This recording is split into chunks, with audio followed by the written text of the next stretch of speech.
وقربه وثوابه سبحانه وتعالى. نويت التعلم والتعليم والتذكر والتذكير والنفع والانتفاع والإفادة والاستفادة والحث على التمسك بكتاب الله وسنة رسوله والدعاء إلى الهدى والدلالة على الخير ابتغاء وجه الله ومرضاته وقربه وثوابه سبحانه وتعالى. نويت التعلم والتعليم والتذكر والتذكير والنفع والانتفاع والإفادة والاستفادة والحث على التمسك بكتاب الله وسنة رسوله والدعاء إلى الهدى والدلالة على الخير ابتغاء وجه الله ومرضاته وقربه وثوابه سبحانه وتعالى. نويت التعلم والتعليم والتذكر والتذكير والنفع والانتفاع والإفادة والاستفادة. أعوذ بالله من الشيطان الرجيم. بسم الله الرحمن الرحيم. الحمد لله رب العالمين وبه نستعين على أمور الدنيا والدين، والصلاة والسلام على سيدنا ومولانا محمد أشرف الأنبياء والمرسلين وعلى آله وصحبه أجمعين. سبحانك لا علم لنا إلا ما علمتنا إنك أنت العليم الحكيم.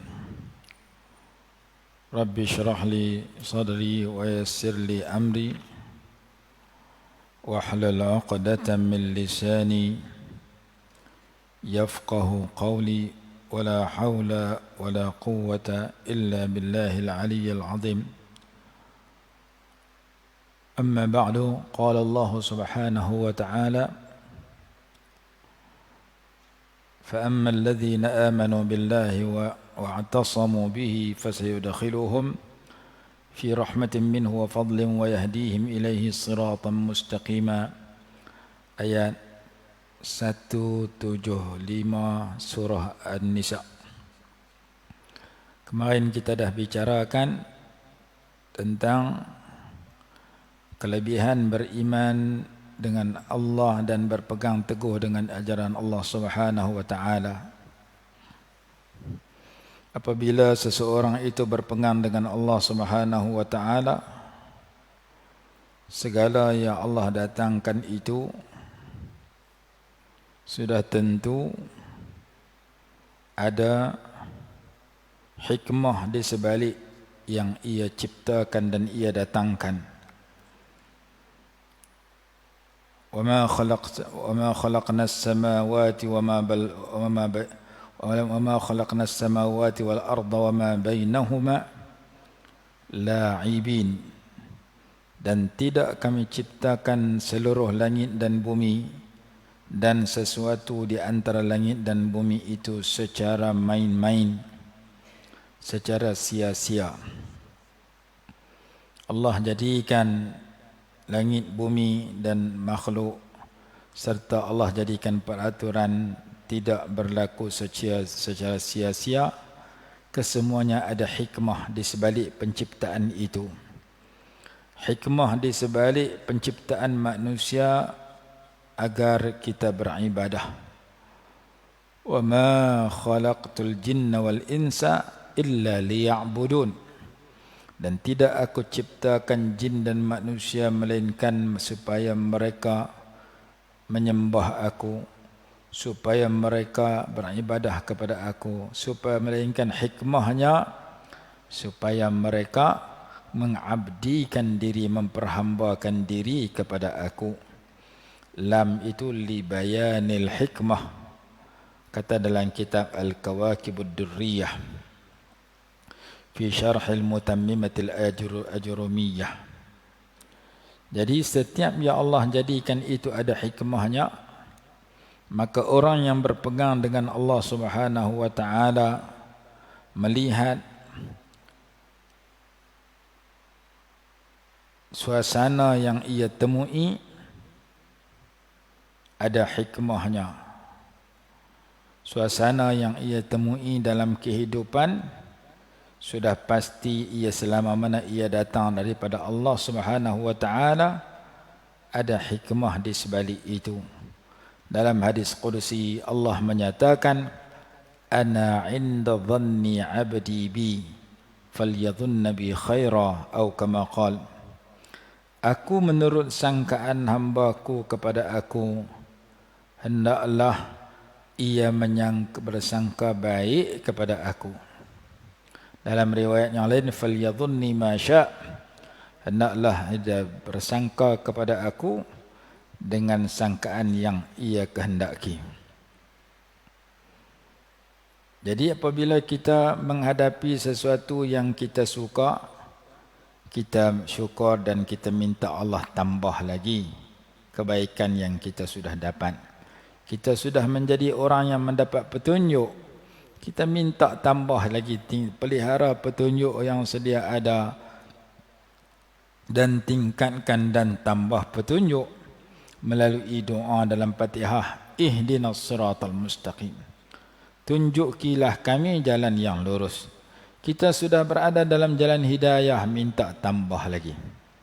Macam Allah berfirman kepada Nabi besar Muhammad sallallahu alaihi wasallam, ya ayyuhan nabiyyu taqillah. Wahai Nabi, bertakwalah kamu kepada Allah. Apakah Nabi tidak bertakwa? Tak, Nabi sudah bertakwa dan sedang bertakwa. Yakni kekallah kamu dalam ketakwaan dan tingkatkan ketakwaan. Begitu juga ihdina, beri petunjuk. Kita yang sudah beriman, kita sudah beribadat, kita sudah mengikut ajaran Islam, kita sedang berada dalam petunjuk. Tapi kita duk minta lagi, minta kekalkan dan tingkatkan petunjuk yang sedia ada. Dan minta jangan hilangkan petunjuk yang sudah diberikan.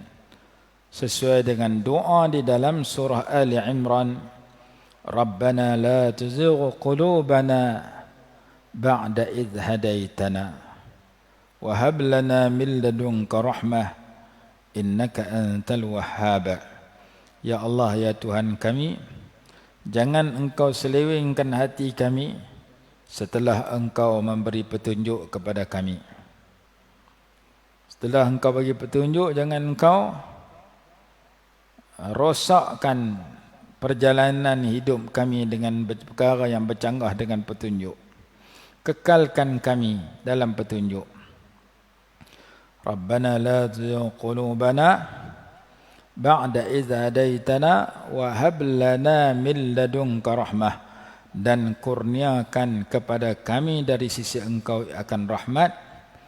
Innaka antal wahhab, sesungguhnya Engkau Tuhan yang maha memberikan. Dalam Musnad Imam Ahmad ada satu hadis Nabi SAW berdoa, Allahumma inni a'udzubika min amalin uridu bihi wajhak fakhalatahu ma laysa lak. Allahumma inni a'udzubika min amalin, Ya Allah, ya Tuhanku, sesungguhnya aku berlindung denganmu daripada melakukan suatu amalan uridu bihi wajhaka, yang ikhlas kerana engkau, fakhalatahu ma laysa laka, kemudian bercampur keikhlasan itu atau bertukar keikhlasan itu kepada berbuat selain engkau. Mula-mula ikhlas sampai tengah jalan jadi tak ikhlas. Saya tak mau. Saya nak ikhlas daripada mula sampai habis. Semayang yang ikhlas, puasa yang ikhlas, mengaji yang ikhlas. Saya nak buat semua ibadat daripada mula sampai habis ikhlas kerana engkau. Jangan sampai mula ikhlas, tengah-tengah tak ikhlas. Allahumma inni a'udzubika min amalin uridu bihi wajhaka fakhalatahu ma laysa laka. Ya Allah, ya Tuhanku, sesungguhnya aku berlindung denganmu daripada melakukan suatu amalan ikhlas kerana engkau, kemudian bercampur niat yang ikhlas itu dengan niat bukan kerana engkau. Supaya kita faham, ikhlas ni tak boleh ubah kepada tak ikhlas. Petunjuk yang betul tak boleh tinggal dan pergi kepada tak betul. Yang tu sifat orang munafik. Orang munafik dapat petunjuk, dia pembuang petunjuk, dia ambil kesesatan. Orang Yahudi kenal Nabi SAW dalam kitab Taurat mereka. Bila Rasulullah diutus SAW, mereka menolak dan menentang baginda. Sebahagian Yahudi sedemikian. Maka jangan sampai kita mendapat petunjuk, tiba-tiba petunjuk itu diketepikan atau tertolak atau dibuang.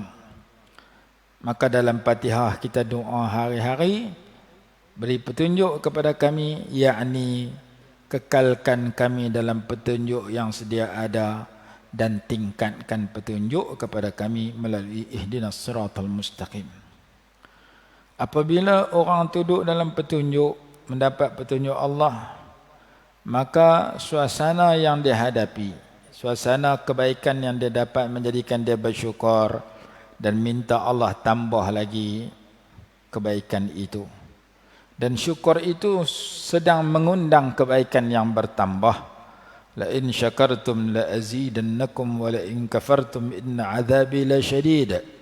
Dalam surah Ibrahim Allah berfirman, sesungguhnya jika kamu bersyukur, nescaya aku tambahkan kepada kamu. Dan jika kamu kufur, sesungguhnya siksa aku amat pedih, amat menyakitkan, amat berat. Syukur terbahagi tiga. Syukur dengan hati, syukur dengan lidah, syukur dengan anggota. Syukur dengan anggota, kita mengamalkan kebaikan dengan anggota kita sebagaimana firman Allah, i'malu ala Dawud syukra. Beramallah kamu wahai keluarga Nabi Daud kerana bersyukur pada Allah. Syukur berbentuk amalan.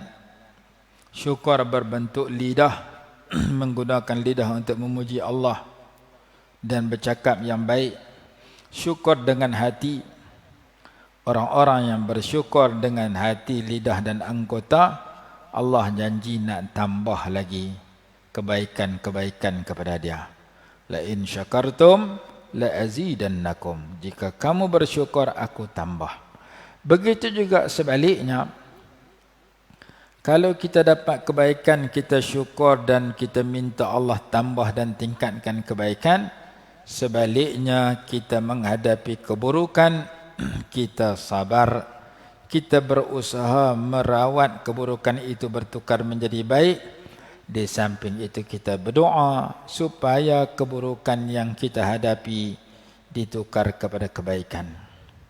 Yang jadi masalah apabila dia berdoa, tiba-tiba apa yang dia minta dia nampak belum mustajab, belum makbul. Dia kata, aku doa siang malam hari-hari tak nampak mustajab pun. Dia jadi cemuih. Dia jadi jemu. dia merasa buruk sangka terhadap doa dia tadi. Kalau doa tu tak cukup syarat, memang ditolak. Di antara syarat nak bagi doa mustajab, pastikan sumber rezeki kita halal. Kalau sumber rezeki kita haram, biasanya Allah tak makbul doa.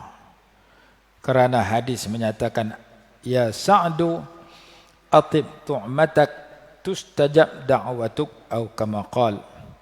Nabi SAW bersabda kepada Sayyidina Sa'd bin Abi Waqqas radhiyallahu anhu, salah seorang sahabat yang dijamin masuk syurga daripada 10 orang sahabat al-asharah al-mubasysyirin bil jannah. Salah seorangnya Sayyidina Sa'd bin Abi Waqqas radhiyallahu anhu. Wahai Sa'ad, perelokkan, perbaguskan makananmu, nescaya Allah mustajab doa kamu. Hadis yang lain menyatakan, seorang yang bermusafir sehingga bajunya berdebu, sehingga rambutnya tak terurus dan kusut, mengangkat kedua tangan berdoa kepada Allah, makanannya haram, minumannya haram, sumber rezekinya haram, dibesarkan dengan yang haram, bagaimana doanya nak dimustajabkan? Ar-rajulu yutilu as-safar ash'asa aghbar yamuddu yadayhi ila as-sama' fayaqulu ya rabbi. Bagaimana Allah nak mustajab doa dia? Wa mat'amuhu haram wa malbasuhu haram wa ghudhiya bil haram fa anna yustajabu lah. Apabila makanannya haram, minumannya haram, pakaiannya haram, macam mana doa dia nak dimustajabkan? Kita mau Allah makbul mustajab doa kita, rezeki kita haram, main judi, terima rasuah, harta zakat tak dikeluarkan, utang orang tak mau bayar, curi duit orang, makanan curi hak orang, pakaian balas hak orang, duit ambil hak orang, semua kita dapat cara haram. Orang yang sumber rezekinya haram, doanya tertolak. Kalau sumber rezeki kita halal, insya-Allah doa mustajab, di samping syarat-syarat yang lain. Cuma kadang-kadang kita nampak aku doa lama tak mustajab. Doa supaya masalah yang dihadapi selesai, nampak tu tak selesai lagi. Maka jangan kita berputus asa dan jangan kita buruk sangka kepada Allah Subhanahu wa taala. Nabi Zakaria doa dapat anak, ada riwayat menyatakan puluhan tahun baru makbul doa dia. Ada kata 40 tahun. Nabi Zakaria doa, Rabbi la tadharni fardan wa anta khairul warisin. Ya Allah, ya Tuhanku, jangan biarkan aku sendirian, Engkaulah sebaik-baik pemberi warisan. Saya nak anak. Setelah puluhan tahun baru isterinya mengandung dan melahirkan anak. Ada ulama kata sedemikian. Baik. Kadang-kadang kita doa nak la dapat. Tiba-tiba sekarang tak dapat, kemarin tak dapat, tak nampak mustajab lagi. Dia kata, innani ad'u Allah bikaza wa la yastajibu li. Aku dah minta kepada Allah permintaan sekian permintaan, nampak tak mustajab pun. Lalu ulama kata, sesungguhnya kamu berdoa kepada Allah dengan sesuatu yang kamu minta, kamu sangka apa kamu minta atau lebih baik bagi kamu, tetapi Allah Maha mengetahui sesuatu yang kamu minta itu baik diberikan terus atau ditangguh atau diganti dengan yang lain atau diberikan darjat yang tinggi dalam syurga. Hak tu duduk pada Allah. Allah tahu kalau aku bagi dia minta, mungkin jadi elok, mungkin jadi tak elok. Kita tak tahu. Kita minta kaya, Allah Ta'ala tahu kedai ni kalau bagi jadi kaya, jadi sangat labah. Zakat pun tak mahu kelang. Baik susah tak kena kelang zakat. Terima zakatnya. Kaya sampai kedekut sampai tak mau keluar zakat dan berbohong pula. Orang yang kedekut dia sanggup berbohong. Mai zakat sikit, aku tak ada zakat. Zakat bagi habis dah, rupanya tak bagi pun. Orang kedekut sanggup berbohong. Kaya yang susah yang jujur, susah yang taat lebih baik daripada kaya yang berbohong dan kaya yang derhaka buat maksiat kepada Allah SWT. Mungkin Allah bagi terus yang kita minta, mungkin Allah tangguh nak bagi dalam masa yang lebih sesuai, mungkin Allah ganti dengan benda lain nak kita minta tak sesuai, mungkin bagi pun tidak, ganti pun tidak, tetapi Allah taruh nak bagi darjat tinggi dalam syurga. Lagi banyak kita ulang doa dan baca doa, lagi tinggilah nikmat yang disediakan kepada kita. Tinggal kita nak baca doa, tak baca doa, nak minta kan nak berhenti. Maka orang yang sangka baik dengan Allah, dia berpegang dengan Allah, aku minta dah tapi nampak tak sesuai, tak dapat, mungkin Allah akan bagi waktu lain, mungkin Allah akan ganti dengan benda lain, mungkin Allah akan bagi pun tak, ganti pun tak, tapi dia taruh setiap kali kita berdoa, dia tingkatkan nikmat dalam syurga dan tingkat dalam syurga yang sedang menanti, yang kekal sedang menanti kita untuk masuk di situ. Kerja kita berdoa dan berusaha dengan cara yang betul. Bila nak makbul doa kita, serah pada Allah. Berapa ramai di kalangan kita doa supaya Allah selesaikan masalah COVID, tapi tak selesai. Kerja kita berdoa, mencegah, mengawal diri dengan kadar yang sepatutnya, berdoa siang dan malam. Allah nak makbul bila? Bukan kerja kita, itu kerja Allah Ta'ala. Kerja kita jangan putus asa berdoa dan berusaha, kerana semua itu jadi pahala. Kita elak diri daripada malapetaka jadi pahala. Yang kena dah berumat jadi pahala. Yang berdoa dapat pahala. Yang jadi masalah apabila manusia menghadapi suasana yang genting, yang menakutkan, ia meninggalkan dua perkara. Yang pertama meninggalkan takwa kepada Allah, yang kedua meninggalkan kelakuan yang baik. Bila kita menghadapi kesusahan, kita buat dosa lagi. Bila kita menghadapi kesusahan, kita berkelakuan buruk, yang ni tak bagus. Kerana penyebab masuk syurga dua benda: bertakwa pada Allah dan berkelakuan baik. Apa saja yang kita dapat, benda baik kita dapat, benda buruk kita dapat, sihat, sakit, senang hati, susah hati, dapat duit, dapat kereta, dapat duit, tak ada duit. Kesenangan dan kesusahan itu ujian Allah. Kalau kita dapat senang, kita isi dengan ketakwaan dan kelakuan yang mulia. Kalau kita dapat buruk, kesusahan, kita isi dengan ketakwaan dan akhlak mulia, maka ia penyebab kita masuk syurga. Dapat kesenangan isi dengan dosa, dapat kesenangan isi dengan kelakuan buruk, dapat kesusahan isi dengan dosa lagi, dapat kesusahan isi dengan kelakuan yang buruk, yang tu Allah tak suka, Rasulullah tak suka. Tinggal kita nak tanya diri kita, aku duduk dalam susah ni, apakah aku sedang bertakwa ataupun tidak? Aku duduk dalam susah ni, apakah kelakuan aku disukai oleh masyarakat dengan tulisan yang aku tulis dalam handphone, dengan kata-kata yang aku keluarkan? Apakah melambangkan aku berkelakuan baik atau berkelakuan buruk?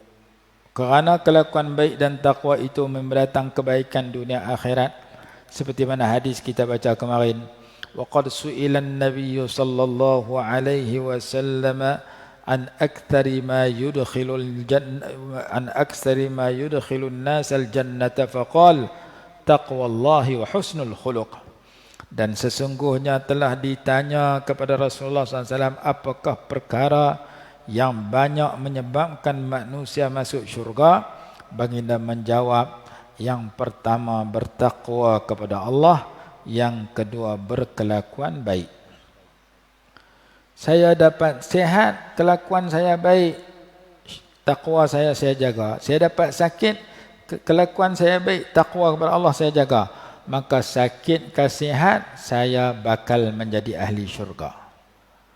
Kalau dapat sihat, buat dosa dengan kesihatan itu, dapat sihat, kelakuan buruk dengan kesihatan itu, maka dua perkara itu merosakkan diri saya. Sepatut saya dapat pahala dekat dengan Allah, mati masuk syurga, saya lari pikuk lain, lari ke daripada syurga, jauh dengan Allah, dengan sebab pemberian yang Allah bagi saya tak isi dengan takwa, saya tak isi dengan kelakuan yang mulia.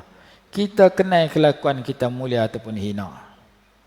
Kita duduk dalam grup WhatsApp, tulisan kita menyakitkan hati orang, kutuk orang, penaik diri kita ataupun tidak. Kalau ketulisan kita memperbetulkan diri kita dan orang lain, ajak diri kita dan orang lain bertaubat, ajak diri kita dan orang lain perbaiki kekurangan kita, silakan sebar banyak-banyak. Tapi kalau tulisan kita kerja nak bagi sakit hati orang, nak berkeling orang, nak kutuk orang, nak penaik diri kita, yang tu perlu diperbetulkan. Kerana kita bukan jenis sempurna. Kita orang biasa yang tak boleh lari daripada salah dan silap. Maka ulama kata, aku dah baca doa macam-macam nampak tak mustajab. Ulama kata, kamu baca doa minta, tetapi Allah Maha mengetahui apa yang kamu minta itu baik ke buruk bagi kamu. Mungkin dia bagi terus, mungkin dia ganti dengan benda lain yang lebih sesuai, dan mungkin dia bagi pun tidak, ganti pun tidak. Oleh kerana kamu minta, maka dia setiap kali kamu minta dia bagi pahala. Pahala itu akan kamu terima dalam syurga ganjarannya. Jadi mungkin orang yang beriman dengan Allah, berpegang dengan Allah, setelah dia berdoa nampak tak makbul, dia bisik pada diri dia, ni bukan kerja aku. Kerja nak makbul, kerja Allah. Aku tak boleh masuk campur. Kerja aku minta. Mungkin Allah tak bagi kerana kekurangan yang ada pada aku, keburukan yang ada pada aku. Kalau Allah bagi, bawa kebaikan. Kalau Allah tak bagi pun, mungkin ada kebaikan di sebalik itu. Allah menyebut, فَأَمَّا الَّذِينَ آمَنُوا بِاللَّهِ وَاعْتَصَمُوا بِهِ. Adapun orang-orang yang beriman dengan Allah dan dia berpegang dengan Allah, فَسَيُدْخِلُهُمْ فِي رَحْمَةٍ مِّنْهُ. Maka Allah bakal memasukkan mereka itu dalam rahmatnya, yakni dalam syurga, kata sebagian ulama. وَفَضْلِ. Dan Allah akan memberikan kemuliaan, kelebihan, limpah kurnia kepadanya.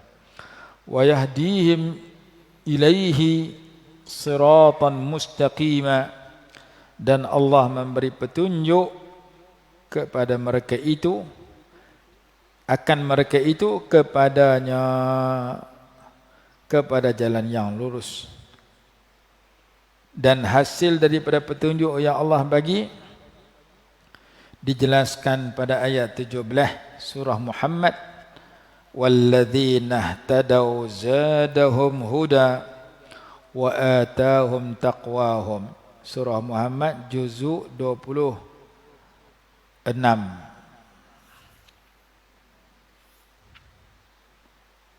Allah berfirman, وَالَّذِينَ اهْتَدَوْا. Dan orang-orang yang menerima petunjuk, yakni ke jalan yang benar, zadahum huda.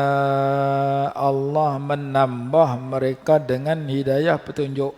Allah tambah lagi petunjuk yang sedia ada. Allah tingkatkan petunjuk demi petunjuk kepada orang yang sudah menerima petunjuk berada jalan yang benar. Wa atahum taqwahum. Serta Allah memberikan kepada mereka dorongan untuk mereka bertakwa. Tanda kita dapat petunjuk, petunjuk kita bertambah dan ketakwaan kita terpelihara. Kalau petunjuk kita tak tambah, ilmu kita tak tambah, mengaji malah, kemudian takwa tak jaga, berarti kita belum berada dalam petunjuk yang sebenar. Petunjuk yang sebenar menjadikan seorang itu bertambah petunjuknya dan ketingkat takwanya. Kalau ilmu bertambah, petunjuk tak tambah, hidayah tak bertambah.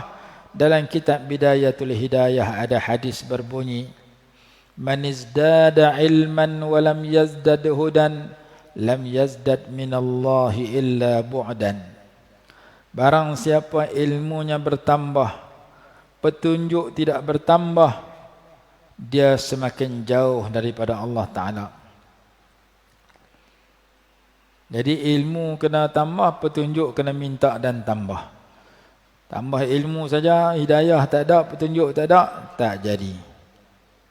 Ada orang yang nampak macam berilmu, cakap dia nampak berilmu, tetapi dia tak dapat petunjuk. Dia duk berasa dia seorang betul. Dia komen orang ni, dia komen orang ni. Kadang-kadang ulama besar pun dia komen juga. Kita nak mengaji, tengok orang tu menyampaikan ilmu, tengok pakaian dia melambangkan dia ahli ilmu. Kalau pakaian dia melambangkan ahli ilmu, tapi ilmu yang dia sampaikan tu tidak ada sandaran, kena jaga-jaga, kena tapih. Begitu juga sebaliknya. Dia baca ayat Quran, dia baca hadis, tapi pakaian dia sendiri tak melambangkan dia ahli ilmu. Kita di Malaysia, adat kita kalau ahli ilmu ada pakaian yang sesuai. Kalau di negara Arab lainlah, kalau di Mesir lainlah. Ni ada orang masuk dalam YouTube pakai baju t-shirt, lebay pun tak pakai. Komplain ulama ni, komplain ulama ni. Baca ayat Quran, baca hadis. Penampilan dia nak baca ayat Quran hadis pakai t-shirt. Lepas tu kritik ulama ni, kritik ulama ni. Kritik hadis ni, kritik hadis ni. Kita nak bercakap bab ilmu, kita kena pastikan fakta yang kita sampai itu betul. Dalam masa yang sama, pakaian yang kita pakai sesuai dengan apa yang kita nak sampaikan. Imam Malik rahimahullahu ta'ala, kalau dia nak mengajar hadis, dia pakai pakaian yang sesuai dengan majlis hadis. Kalau orang tanya dia hukum hakam tengah jalan pun dia jawab. Tapi bila dia nak baca hadis, dia pakai jubah, dia pakai serban, dia pakai pakaian yang sesuai, dia pakai minyak wangi, dia mandi dulu.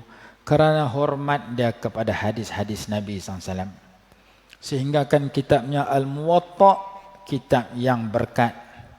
Kerana pengarangnya begitu menghormati hadis-hadis Nabi SAW. Nak baca hadis, pakai pakaian yang sesuai. Kerana nak menyampaikan warisan Nabi SAW. Ni baca hadis, pakaian sama dengan orang duk merempit naik motor. Kemudian yang disampaikan kadang-kadang mengajar manusia supaya menentang alim ulama yang sudah ma'ruf sebagai ulama yang pengajian mereka talaqi kepada ulama sampai kepada Nabi SAW. Hak komplain tu, baca banyak pada mengaji. Baca sendiri banyak pada mengaji. Jadi, pastikan kita nak mengaji bagi dua benda. Satu, orang yang mengajak tu menyampaikan ilmu berdasarkan kepada hujjah dan fakta. Dan dia belajar ada sanad sampai kepada Nabi SAW, sampai kepada alim ulama. Yang kedua, pakaian yang dia pakai ketika menyampaikan ilmu itu, pakaian yang melambangkan dia ahli ilmu. Itu adat kita di Nusantara. Bukan kita duduk negara Arab. Negara Arab kadang dia pakai biasa saja. Tapi saya duduk mengaji di Universiti Azhar, tak pernah tengok ulama Azhar main mengajak pakai t-shirt masuk dalam masjid Azhar, mengajak hadis, fiqh, tafsir, ataupun masuk mengajak dalam universiti pakai pakaian macam orang nak pi jogging ya. Tapi hari ini kadang-kadang manusia terkeliru. Mengaji kat YouTube, tak tengok penampilan dan ilmu yang disampaikan. Kena tengok dua-dua sekali. Satu ilmu, yang kedua penampilan seseorang itu. Apakah dia melambangkan orang yang berpegang dengan aliran salaf ataupun tidak. Dalam kitab Ta'limul Muta'allim disebutkan bahawasanya ahli ilmu dia kena pakai pakaian yang sesuai dengan keilmuan yang dia belajar. Kalau orang mengaji dalam bidang doktor, dia keluar kerja, dia pakai cara doktor. Orang yang mengaji dalam bidang lain, dia pakai nampak, oh ni pakaian bidang dia. Maka orang mengaji agama pun begitu. Nak baca hadis ke orang, nak baca ayat Quran ke orang, hadis ke orang, kena pakai pakaian yang sesuai dengan apa yang dipakai oleh alim ulama besar. Kerana kita duduk di negeri Nusantara, di Malaysia, Indonesia, petani, Singapura, Brunei, tempat kita, ahli ilmu ni pakaian dia. Bukan sama naik dengan mak rempit dia punya pakaian. Mak rempit bawa motor, terbang atas motor pakai lagu tu. Kita pun nak jadi ustaz mengajar orang pakai lagu tu juga. Sedangkan yang kita baca firman Allah, yang kita baca sabda Rasulullah SAW. Syekh Sya'rawi rahimahullah, pakaian dia ada. Ulama-ulama besar, pakaian dia ada. Jadi dalam kitab Ta'limul Muta'allim, pengarang kitab tu kata kena ada pakaian yang sesuai. Yang lebih penting daripada itu ilmu dan amalan dan akhlak. Di samping penampilan dia, penampilan ahli agama, bukan penampilan dia penampilan yang biasa. Jadi saya sebut nama kitab supaya orang yang dengar boleh tengok kitab tu. Begitu juga satu kitab lagi karangan Syekh Muhammad Awwamah rahimahullah. Nama kitab tu Irsyadat Talibil Ilmi, satu jilid besar, ratusan muka surat, cerita tentang ahli ilmu. Baik, apabila seseorang itu beriman dan berpegang dengan Allah, lalu Allah akan bagi tambahan petunjuk kepada dia. Walladzina ihtadaw zadahum huda. Sebab itu dalam hadis saya baca tadi, man izdada ilman wa lam yazdad hudan lam yazdad minallahi illa bu'da. Seandainya ada orang kata ini hadis dhaif ni. Hadis dhaif boleh diamalkan fi fadailil amal inda jumhuril ulama. Di sisi kebanyakan ulama hadis dhaif boleh diamalkan dalam bab fadailul amal. Man izdada ilman wa lam yazdad hudan, barang siapa yang ilmunya bertambah, hidayah tidak bertambah, lam yazdad minallahi illa bu'da, orang itu bertambah jauh daripada Allah Ta'ala. Ilmu bertambah tapi petunjuk tak bertambah. Untuk mengamalkan ilmu tak bertambah. Ilmu bercakap pandai tapi amalan tak dipelihara. Masjid pun jarang pergi, tahajud pun tak mangkit, sembahyang jemaah pun tak peduli, Quran pun tak pernah tengok, tunggu bulan puasa. Petunjuk tak bertambah, ilmu bertambah, tulis pandai, cakap pandai, tapi amalan tak banyak, sikit, bahkan terlibat dengan dosa tidak bertaubat. Orang ni bukan semakin dekat, bahkan semakin jauh daripada Allah Ta'ala.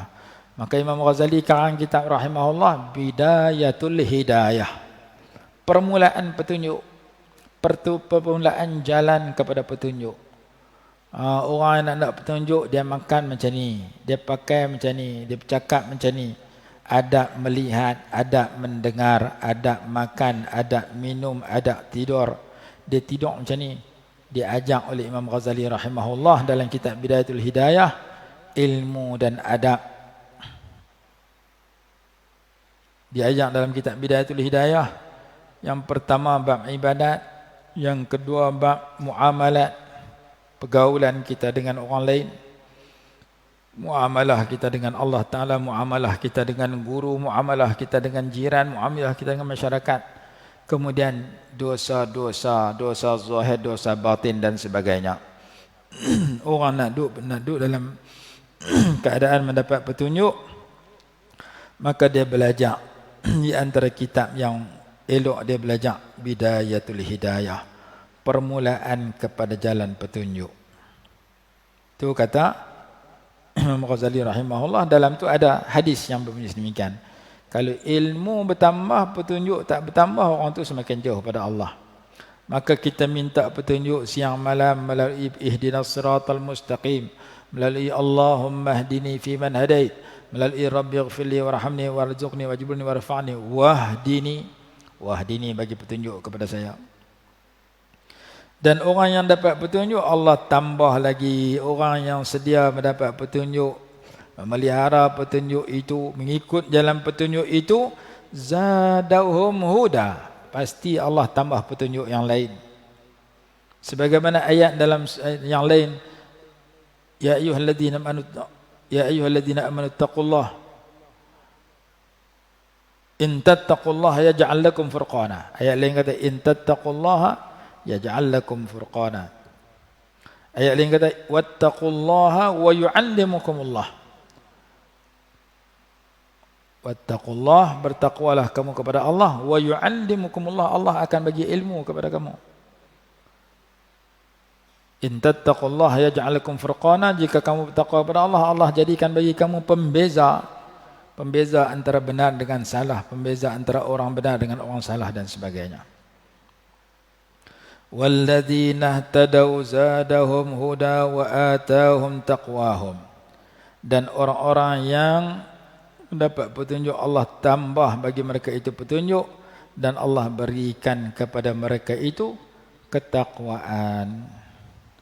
Dalam hadis riwayat Imam Abu Nuaim di dalam Hilyatul Awliya, disebutkan juga oleh Imam Murtada Az-Zabidi dalam syarah Ihya, 14 jilid syarah dia, Ithafus Sadatil Muttaqin. Disebutkan juga oleh Al-Imam As-Suyuti rahimahullah dalam kitabnya Ad-Durrul Manthur.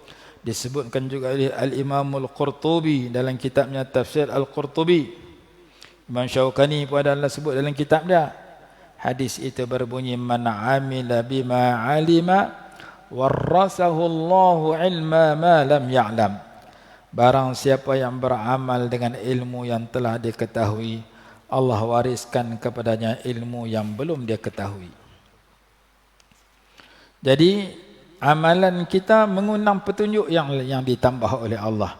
Mengundang Allah berikan ketakwaan kalau kita beramal dengan apa yang kita telah tahu.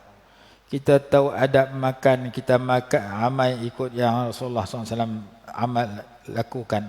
Kita tahu adab tidur, kita beramal mengikut sunnah Nabi SAW ketika tidur.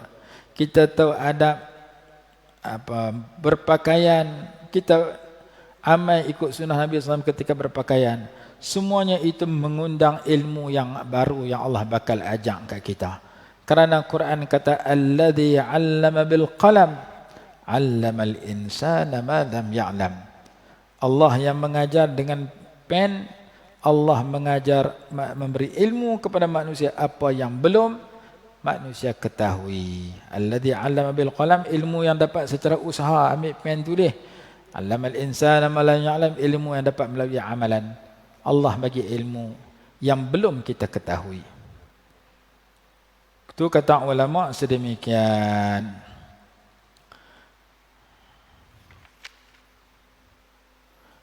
InsyaAllah nanti kita sambung ayat yang berikutnya besok, iaitu ayat yang berikutnya, ayat 15 dalam surah Al-Ma'idah. Besok kita sambung ayat 15 dan 16 dalam surah Al-Ma'idah yang masih lagi ada perkataan siratan mustaqim, jalan yang lurus, yang sedang kita bicarakan berkenaan dengan istiqamah. Jadi esok kita akan baca ayat ya ahlal kitab qad ja'akum rasuluna yubayyinu lakum katsiran mimma kuntum tukhfuna minal kitab wa ya'fu an katsir qad ja'akum minallahi nurun wa kitabun mubin yahdi bihi Allahu man ittaba'a ridwanahu subulas salam wa yukhrijuhum minadh dhulumati ilan nur biiznihi wa yahdihim ila siratin mustaqim. Ayat 16. Jadi kita akan berpindah daripada surah An-Nisa kepada suratul Ma'idah, membicarakan kumpulan ayat yang ada perkataan siratim mustaqim. Wallahu a'lam. A'udzubillahi minasyaitonir rajim. Bismillahirrahmanirrahim. Alhamdulillahi rabbil alamin.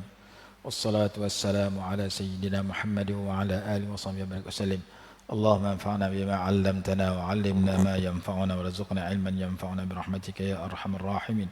Rabbana atina fid dunya hasanatan wa fil akhirati hasanah wa qina 'adzaban nar. Sallallahu ala sayyidina Muhammad wa ala alihi wa sahbihi wasallam. Alhamdulillahirabbil alamin.